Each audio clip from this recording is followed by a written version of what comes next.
De, dev, devo, dev,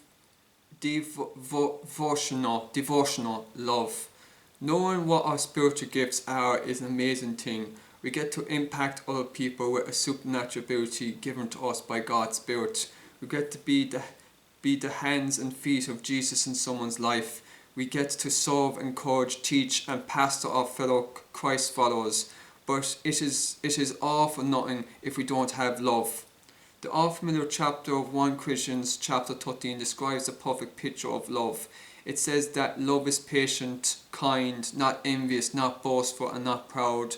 Love honors, is selfless, isn't easily angered, and doesn't keep score of wrongs committed. Love hates evil, rejoices with truth, and it is always protects, trusts, hopes, and perseveres. A love for God and others must be the motivator behind our gifts and using them. Let's take the gift of serving as an example. When we see things that need to be done and we have no agenda, we do it. That's serving. But when we come in and say, I don't want to do that, we have made our gift selfish. If we do what we want and what is convenient for us, that is not using our gift in love. Gifts are not meant to be self-absorbed. Are not meant to be self-absorbed. Possession an extraordinary gift from God does not mean we are mature believers. The mark of maturity is how well we are walking in the fruit of the Spirit. Often the question asked is, how much of the Holy Spirit do we have? When the question should actually be, how much does the Holy Spirit have us? Meaning, how much of our lives does the Holy Spirit control? Do we allow Him to rule us instead of trying to rule ourselves and others?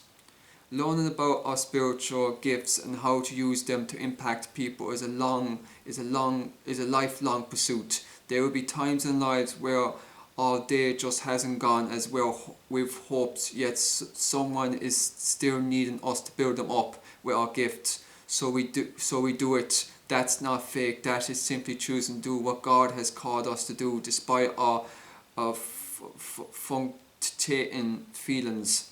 Our gifts will develop over time. We can keep learning about our gifts and look for ways they can be developed so that we can make the biggest impact in people's lives. This comes when we seek God with our whole hearts and allow His Spirit to lead us. Reflect, have you discovered a spiritual gift you have? If so, what is it, and how do you see God using you to build others up?